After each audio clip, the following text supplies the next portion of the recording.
Good morning, everybody. Please take a seat. We're going to get started.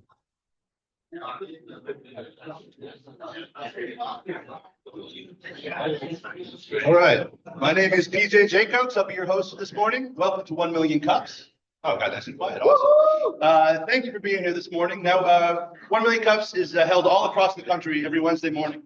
Right now, there are another 106 or so groups gathering just like we are. Some of you have been here many times. Some of you are here for your first time. So if we could, who is here for the first time by a show of hands? Oh, all right, quite a few. Well, leave them up because you get a present for being here for the first time. So Daryl's going to come around and pass out. Keep your hands up. Keep your hands up, and there we go. Thank you for being here. Thanks for coming. Come back next time and bring 12 friends. Yeah.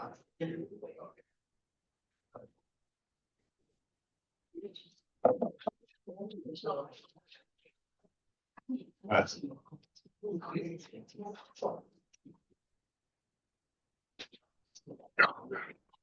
y'all think there's one more gentleman?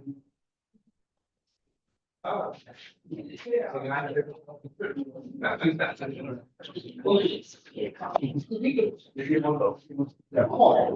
One more coming. All right. So I'll wait for that. How many of you were here for the very first one that we did? Anybody? For the very first one. Yeah. Awesome. Thanks for being here all this time. That's great. All right. Oh, I've got the slide. Yeah, next slide. In my pocket. All right. Oh, I did that. All right. We have some past presenters. Oh, who here has presented before in the past? Excellent. Thank you for coming back. We're always looking for past presenters who want to represent, to show how far they've come along since they've been here. And you can talk to Christina if you're interested about coming back as a past presenter. We're also looking for presenters for May and June. So if you watch today and think, oh, wow, that was awesome. How can I get this feedback? How can I get this advice? You can sign up with us, and we're always looking for new presenters. April is full, which is pretty cool, but May and June, we're looking for some new folks. And organizers, raise your hand if you're a 1 Million Cups organizer. So these are all the people, and there's plenty more of us who put this thing on every week. And we're always looking for new people to help us out, especially if you're good at social media. We aren't. So if social media is your thing and you really want to help a nonprofit, come find one of us. And then our coffee sponsors. Every week we have someone who sponsors the coffee and donuts today. And if you're the coffee sponsor, then you have a chance to come up and talk a little bit about your business as well. And lastly, there's an iPad that's hopefully still going around. If you can, please sign in so that we get an idea as to how many people are here. The overlords that keep the numbers want to make sure that we have good attendance. So I probably shouldn't call them overlords. All right. Next up, we're at our coffee sponsor. So let me please welcome up to the stage, Jack Digital.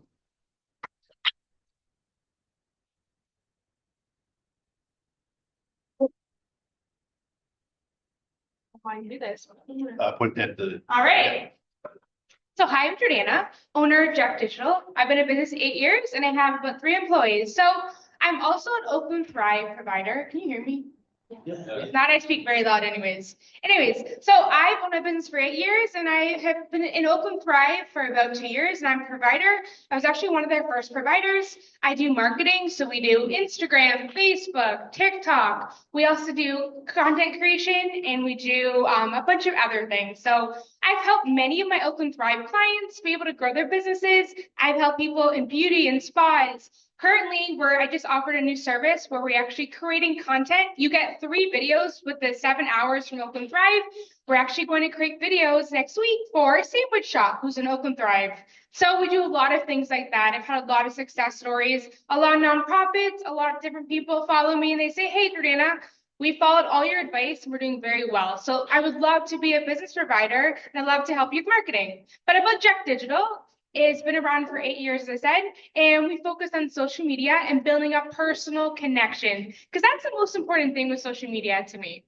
You need to build a personal connection. It's not just about posting a photo. It's about how can you connect with your community? How can you subliminally sell and say, hey, this is what I am. This is who I am. People are going to buy your service or your product based on who you are, not necessarily what you sell. So first of all, you want to have content that connects. Then you want to have stress-free solutions to elevate your online presence. Oh wait, I'm sorry, I'm saying the wrong thing. One moment, please. I'm usually very good at presenting. I'm off my game today. So I'm actually teaching a virtual workshop next week on Tuesday at 10 a.m. with Oakland Thrive. It's connecting in social media, and you're going to learn what to post, when to post, and how to post.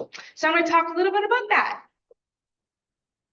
So we want to have a social media roadmap. So first of all, you want to define your objectives. What are your objectives and goals in social media? Are you looking to get business? Are you looking to get clients? Are you looking to get sales? What is your goal? Then we have develop a powerful story. So what is your story?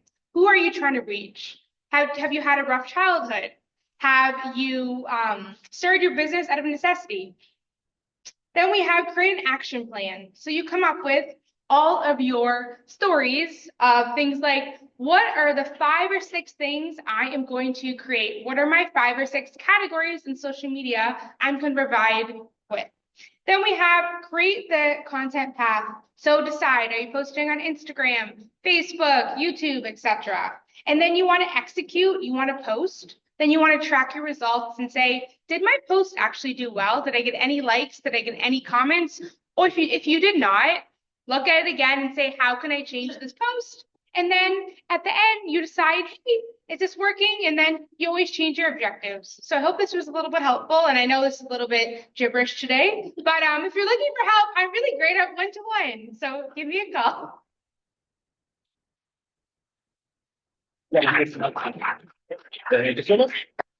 All right, thank you, Jack. Sure enough. All right, next up we have our presenter for today. It's Versa Culture. Let me welcome you to the stage, Mr. Mark Hamilton. He's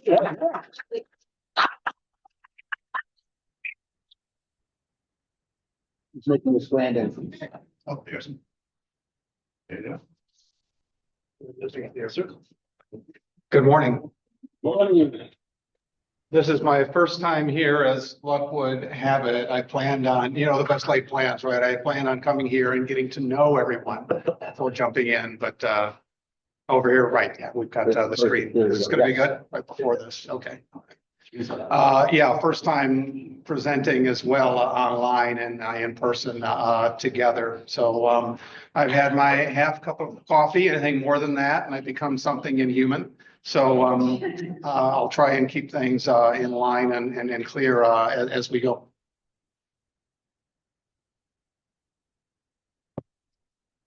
So I started Versaculture post-COVID. This is my COVID story. And the reason for it was because I really saw a need for a different approach to culture. I also understood from experience, because I've researched culture, I've studied culture for years, and understanding what culture is. So I thought it would really be useful for companies for me to bring that approach. I wanted to be able to help people. I also wanted to be my own boss, as is the case with many of the people here.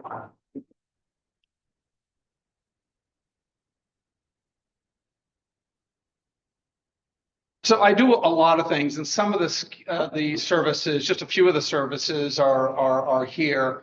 One of them is assessment. So just helping people understand where they are. Are the people who you lead every day in your organization, whether it's 50 people or 500 or 5,000, are they all on the same page? So they have a clear understanding of what your vision is, what your values are, and how to apply that in their roles day to day. Not easy to do, as many of you know. You've either worked in organizations or you manage people in your organizations day in and day out. And help them develop a strategy, including a map, a roadmap of how to go about doing that. So that's a big part of my job. Another piece of it is leadership development.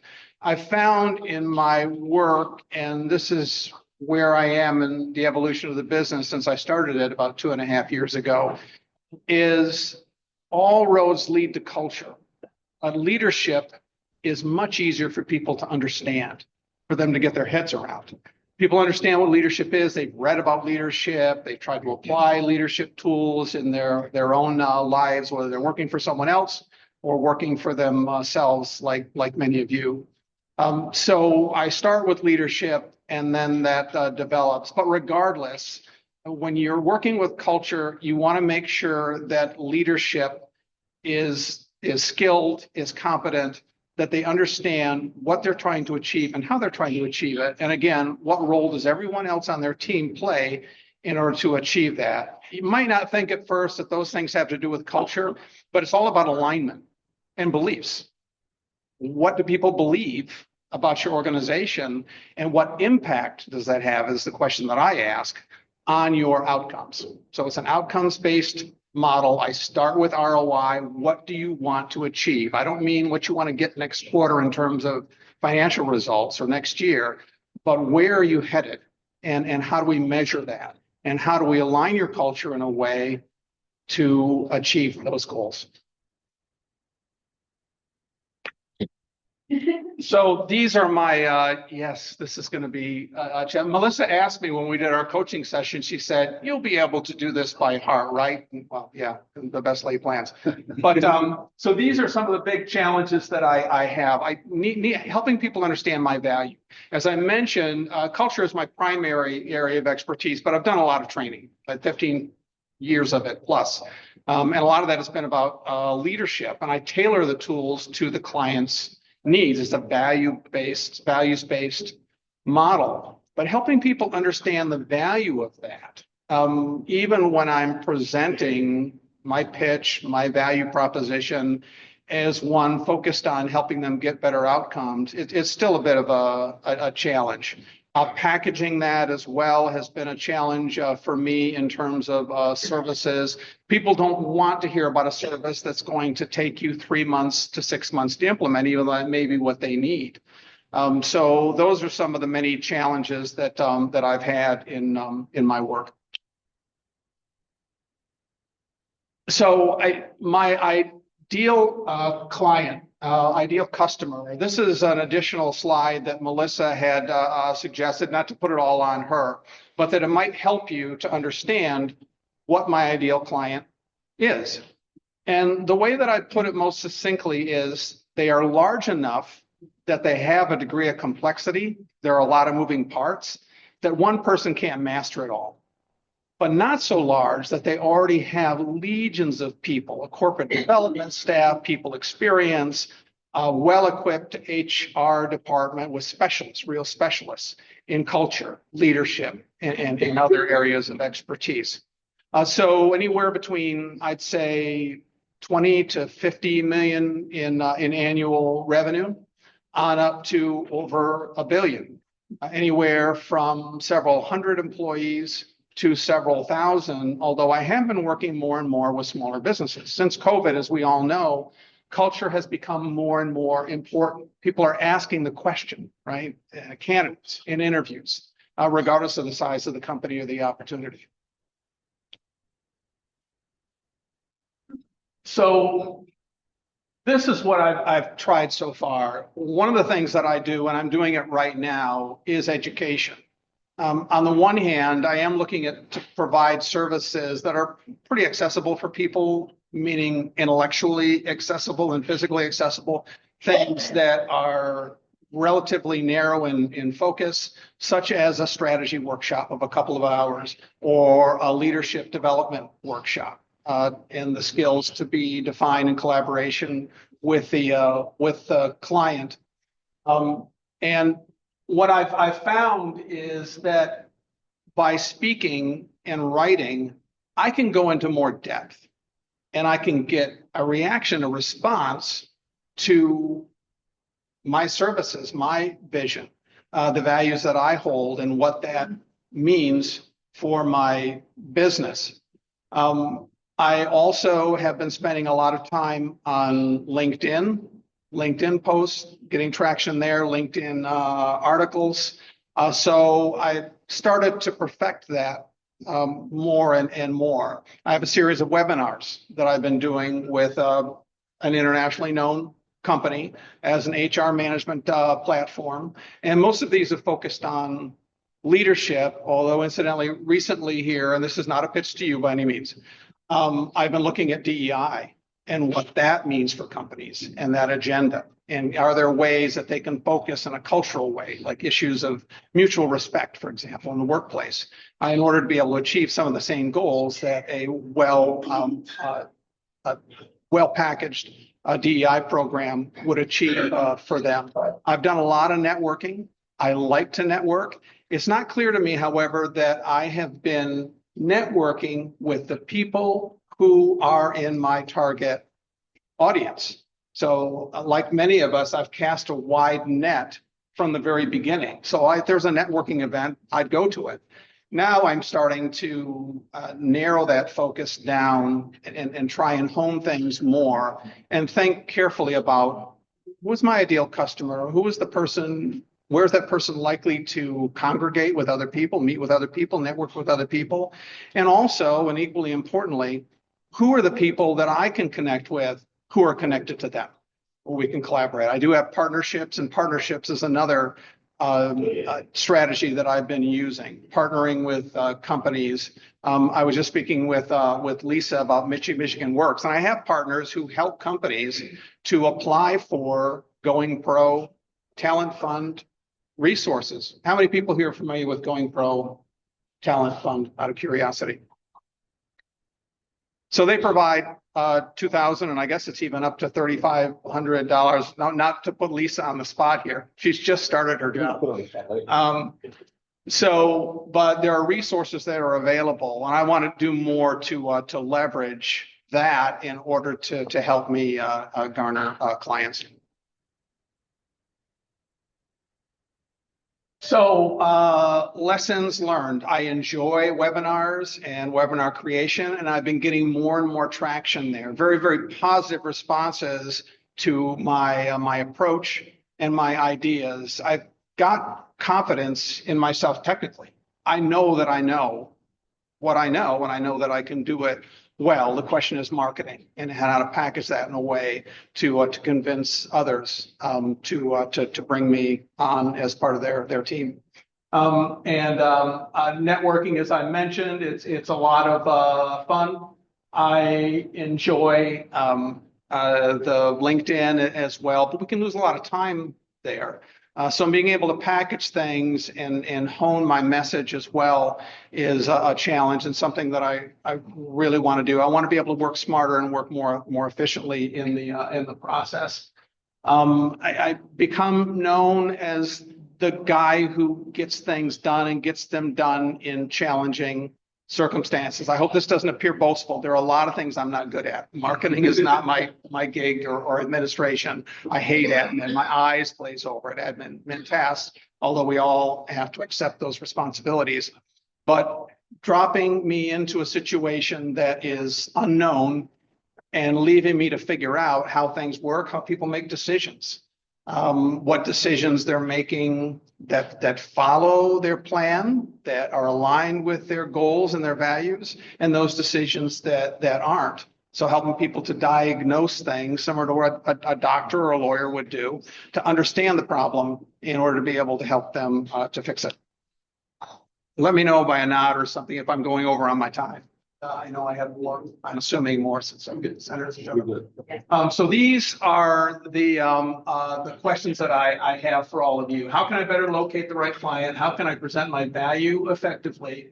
And how do I bridge the solo consultant gap? To explain what that means, when people hear me speak, one of the first questions I get, and it's at once a buying sign and an objection, is, so it's just you? And I'm thinking, I don't mean to take offense to that. And I'd like to think that I don't, but I think, well, I'm really enough. So yeah, that's right. That's all parked up the glory. Stand up for the solo consultant. But to dig deeper into that, they're expecting a full team of people. And one point that Melissa and Christina and I chatted about in our conversation is, well, people might be concerned. What happens if you're indisposed for some reason? You're halfway across the country. or whatever it might be, who else are we going to rely on? So I have started developing, more than started, developing a network of professionals that I can call upon. And I've got a proposal I'm submitting today that calls for me to hire other individuals, which I've done on project work that I've done in the past here and overseas. And still that's there. But the model that I have is one that works with and through people within the organization. And the reason for that is one word: ownership. Because I can come in and fix a problem and then go away. If the people within the organization don't take ownership, don't take on the responsibility and the accountability for the outcomes of what they're going to do going forward, then all is for naught. How many of us have heard the story or been in the situation where consultant came in, did all this work for us, and we've got nothing to show for it? So it's a way of trying to avoid that. So I'm going into more detail on that, even than I did with Melissa and Christina during our coaching sessions, so that people have a clear understanding of where I am in my thinking, so you can help me moving forward. Thank you.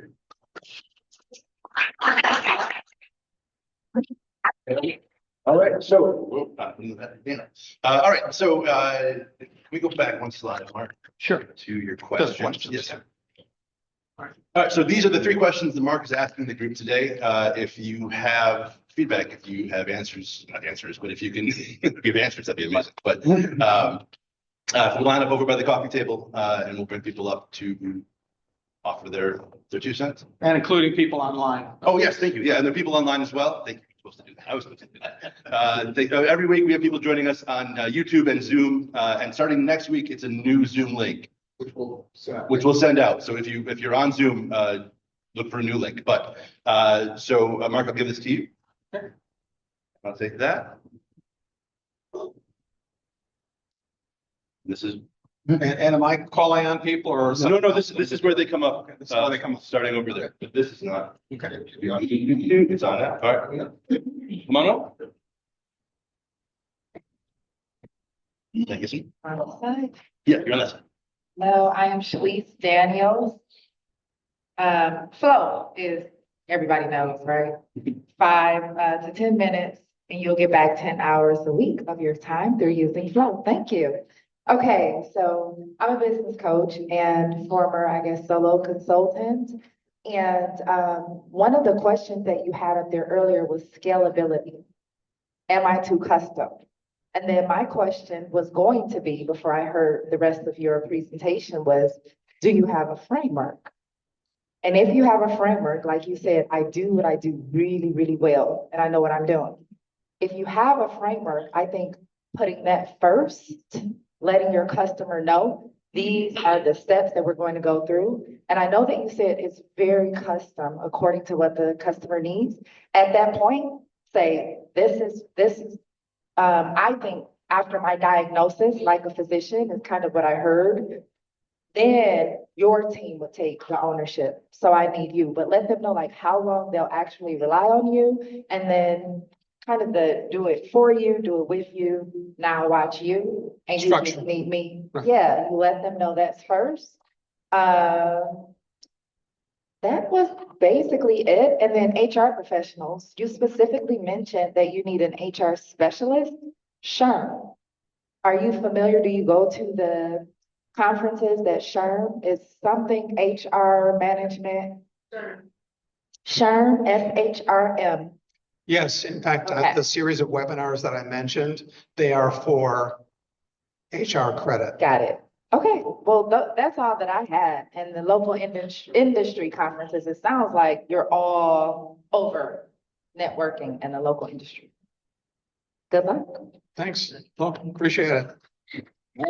I like this comment about structure. AI has become my friend, and if you're not using AI, and I chat every day, and we're coming up with a framework. Well, I'm glad to hear. Thank you very much. My name is Sri from Unique Solutions in Metropolis. We are located in Royal Oak.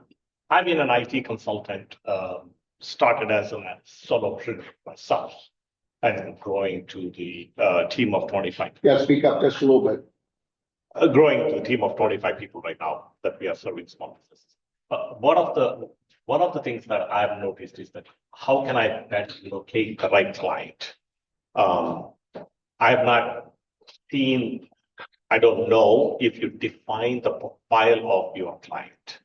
So if you define who is your prospect, then I would recommend you to subscribe or look into Apollo.io.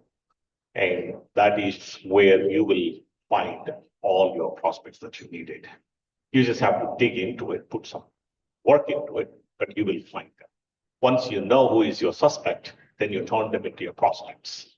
Then that is, you know how the change comes into play. The last question I can attest to that solo consultant gap. I've been through it.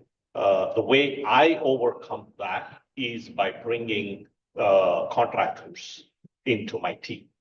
Now, easy way to do it is you can subscribe to Office 365. You have your emails goes into that, and you can add consultants into your email. So when anybody is sending an email, they are sending an email through your domain, which inherently become part of your team. I hope that helps. Thank you. Yes, it does. I love it when people give me websites or something I can type in and Sure. get information. Thank you. Hi, my name is Lynn Drake. I own Compass Commercial, do commercial real estate. So I'm kind of looking for the same clients that you're looking for, CFOs, presidents of big companies.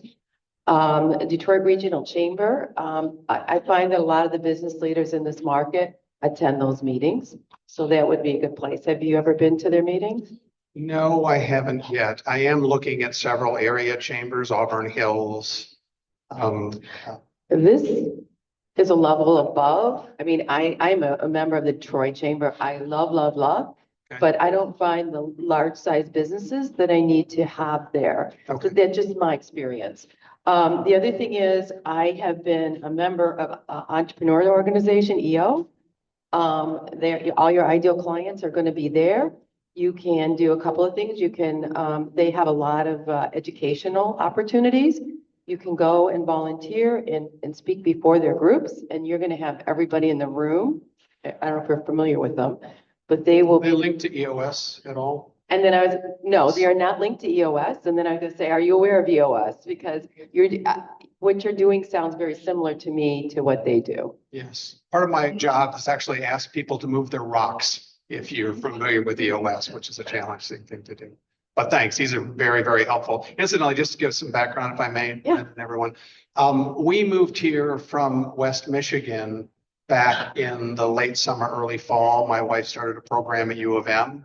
So although I've been making the long commute 2-hour drive out to Detroit, I'm not as familiar with the networks here. So this is really, really helpful. Thank you. Good. Thank you. Yes.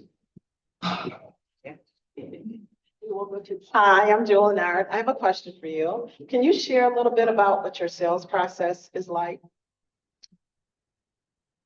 I mean, like, is it a, consultation? If you offer something, like, how does that work? Right. These are really good questions. And the blank look is not acting. I don't have the best response for this. It's interesting because I have a sales background. I was in executive search for 7 years. My father sold insurance and real estate. And so I inherited a lot of these things from him. So I have that skill. I don't have a very clearly defined, I've got to go back to my marketing profiles. I've got to look at my sales and my marketing funnels and get that in better shape. What I've been doing now is simply looking for buying sign-in conversations, setting up one-on-one meetings. And now I'm starting to structure that more. Okay. So that I actually have a process. But to the point earlier about having a framework, and that includes the sales process as well. Okay. So what I was going to suggest is, and this is the hardest part. I've been doing this myself for a very long time. And that is, if you can break down, and I know you talked about scalability before, but identify one problem you can solve, like something where you could go in, maybe offer some type of benefit where you can save them X amount of dollars with my first visit and get in the door. And then if you get in the door, then they're probably not gonna think about how many people, you know, you have on your team. If you say, here, I can save you this amount of money my first visit. You probably know what that is, but it's like you gotta dig deep to figure it out and then package it up and deliver it in an automated fashion. And when you get ready to do that, I can help with that. Well, this is really, really helpful. And I don't know what that value is yet. And again, we start this naive. It's the first time in the experience, not to give excuses. But yes, that's It's the hardest. that's the hardest. But you're right. It's got to be a pitch that's very well honed that says, look, I can do this for you in this amount of time. Yeah. And this is what's required. Yeah. Okay. That's it. Thank you. Morning, Mark. Good morning. So thank you for your presentation and congratulations on creating this company in 2.5 years and being at events like this. I think it's awesome. You know, I do similar work in the Yes. leadership development. So the thing that stood out to me was your second question around the presenting the value.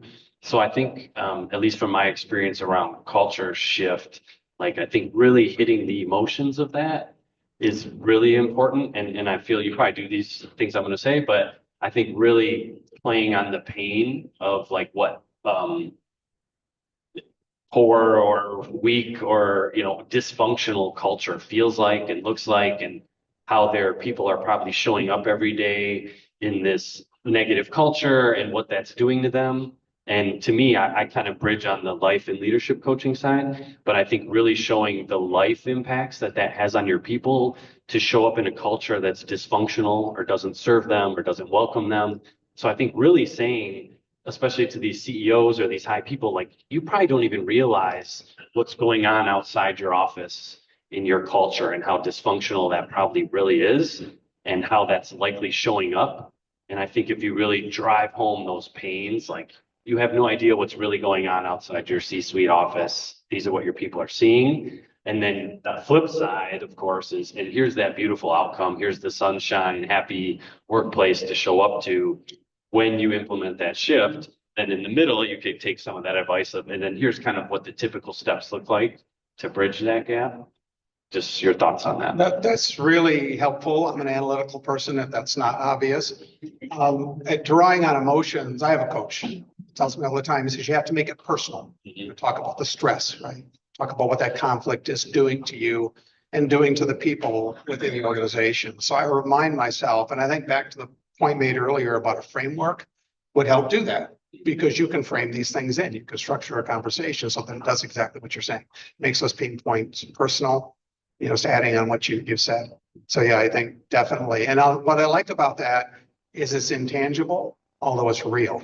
It's things that people really, really feel. So. And I think then when you can start to get little bits of data, so you're like, and this emotional thing adds up to here's how it might be costing you. And maybe it might be hard to put an exact dollar figure, but you could say, hey, you know, you're a $50 million business. This might be hurting, you know, 5-10% of your business. You're losing this much time on average per person on the production line and productivity loss. And the retention one, that's the other big one I was going to point out. I think when culture shift takes place, like if you don't keep your people, you know, and there's data out there on that, as far as having to replace a person, you know, the percentage of that, what that equals of their salary, that kind of thing, and then other people picking up the load. So I think you can really drive a lot of that pain home to why they even need a culture shift. Then are you the guy for it? Then that's a different part of it.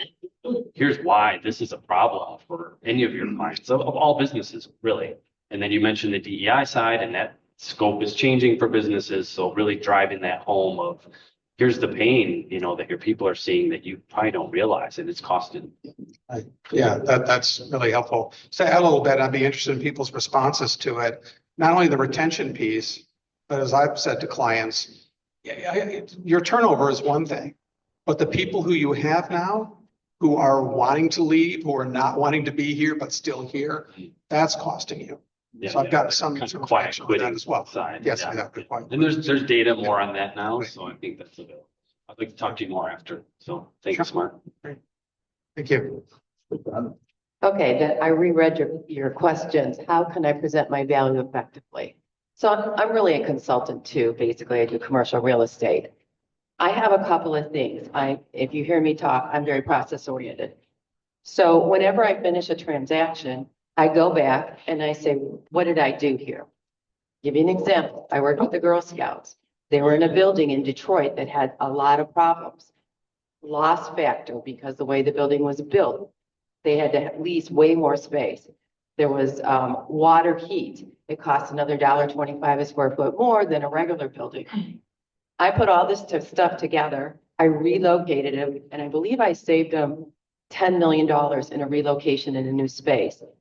Then what I do is I put a case study. It's on the back of my capability statement. I get a quote from the client.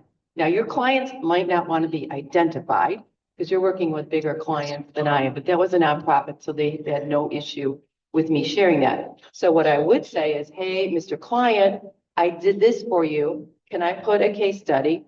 And then can we just say they're in the X industry and I worked with this? And can I have your permission to do that? That's social proof. I'm actually putting together a Yeah. video now with the help of a former client Okay. of video production. And I have 2 people who have agreed to provide testimonials. So I'll have video testimonials and use the print from that. And my case studies are a mess. They need work. Yeah, So- case studies got to be Yes. clean.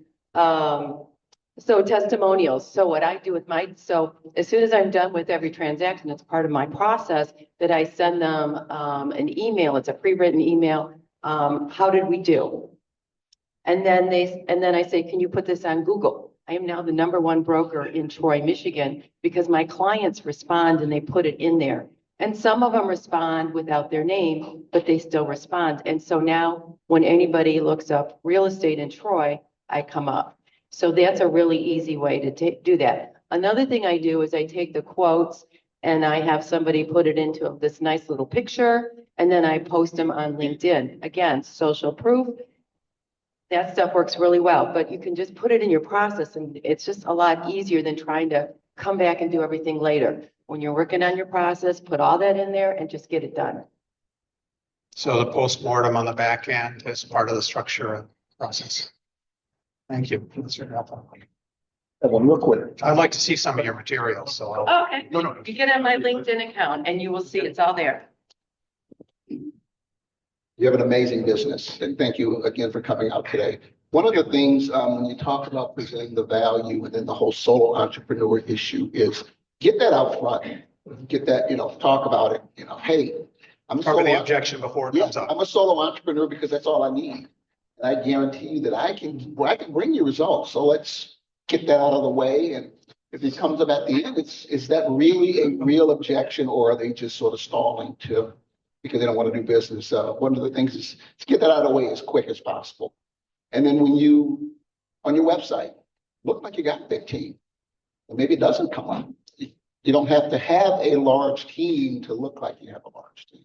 So just a couple things real quick, but I love what you're doing. Culture is very, very important today. One of the things that businesses need to understand is you can't treat every culture the same way. So understand the differences in the cultures, develop plans to help them to make sure that everybody feels included. That's really the key. That encompasses DEI and all those things without even talking about DEI. So I think you're doing a great job. Keep it up. 5 years from now, you're going to be a multimillionaire. You're going to forget all about us. And then that's great. No, I promise to come back for a cup of coffee. All right, perfect. Yes. And I promise we'll have a recap next time. Great, thank you. All right. Well, thank you very much, Mark.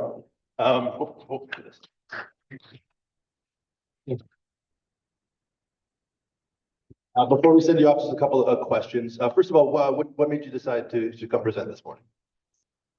I am a learning guy.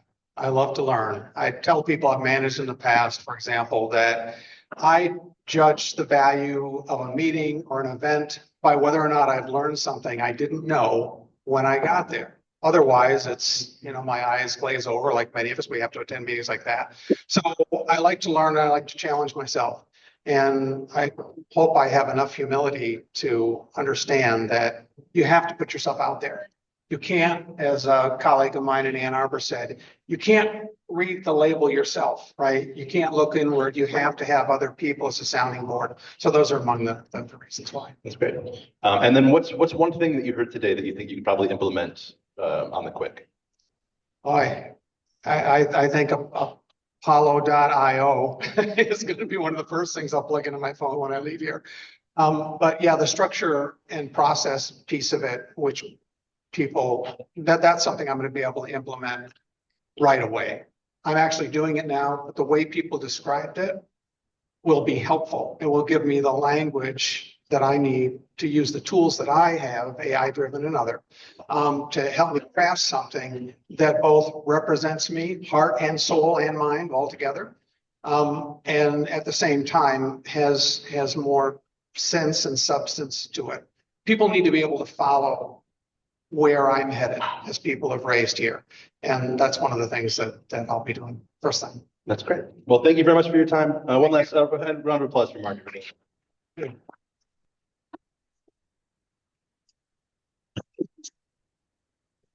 All right, and then we are going to bring up, you can have a seat, sir. You're all set. All right, We're going to bring up Lisa Wilson from New for Michigan Works to tell you a little bit about herself. There you go. Thank you so much. Again, my name is Lisa Wilson. How many of you have heard of Michigan Works? Right, many of you have heard of it. How many of you have worked with any of the offices in Oakland County, Michigan Works? Got a few people who have. I am from the Oak Park office, which is just a stone's throw from here, 9 Incubizo area. I'd like to just spend a little bit of time talking about the Going Pro Talent Fund. Applications are going to be open April 15th through May 2nd. This is where employers can get reimbursement for training dollars up to $2,000 per person. So if you are interested in these types of services where you could be reimbursed for those training costs, this particular cycle of grants will start June 30th and run through July 1st of 2026. I'm happy to sit down with you. We'll do a fact-finding meeting to figure out how those funds might be allocated, what training providers are eligible, what training classes are ineligible.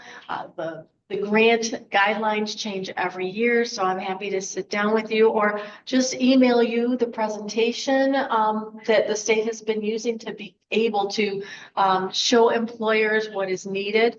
I'm happy to take any questions. I'll be around after the meeting today, and I'm so delighted to be here. So thank you. Does this cover apprenticeships? It does indeed, and on-the-job training. For apprenticeships and on-the-job training, you can get up to $3,500 worth of payment per person.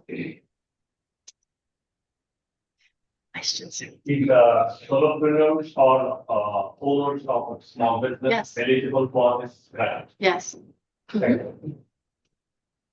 And this is where you're upskilling. I'm sorry, I couldn't. Can they be existing employees? Yes. Where you're upskilling? Absolutely, absolutely. Some grants only have existing employees, but new employees are eligible. Even if you're not sure you're going to be hiring, you could put some new employees on your training plan and estimate that you will be hiring them. And if it doesn't work out, that's okay. And for example, if you have training already decided upon as part of your application and your training grant, and say that training company goes out of business and you need to modify your application, that can be done as well. So everything doesn't have to be completely written in stone for you to be able to apply. There is, the possibility of modifying your grant once it's in process. Yes, sir. Training have to be personal, can they be online training? They can be online as long as it is a live training online class. It cannot be a subscription training where someone's watching a video and answering questions. Yes, ma'am. Now, you said for employees, like, things you're to. Yeah, yes, or Not, or can't contractors, no, they have to be a full-time person, and that is defined by 32 hours and up per week. They cannot be seasonal. They need to be people that you're investing in. The whole goal is to show that people are getting certifications and their hourly wages are moving up. Yes. These employees have to be within Michigan or they can work from home anywhere else? The employees need to be Michigan residents, and the training places the state, this is a competitive grant process. So the state prefers training institutions to be in the state of Michigan, but you can have training institutions outside of the state if that is specific to your need. And, sometimes the question would be, why are you not selecting a Michigan training? And there might be justification to that. Maybe this program isn't offered in the state of Michigan. Maybe you have to go outside the state to get it. However, I need to let everybody know that any invoices that we get for reimbursement, if they are in euros or any other denomination, we cannot pay them. So we can't just do an exchange rate of the day of the invoice. Unfortunately, the state won't allow us to do that. Other questions? Thank you so much. I had expected just to stand at the back and maybe hand out a couple of cards. Thank you for joining us.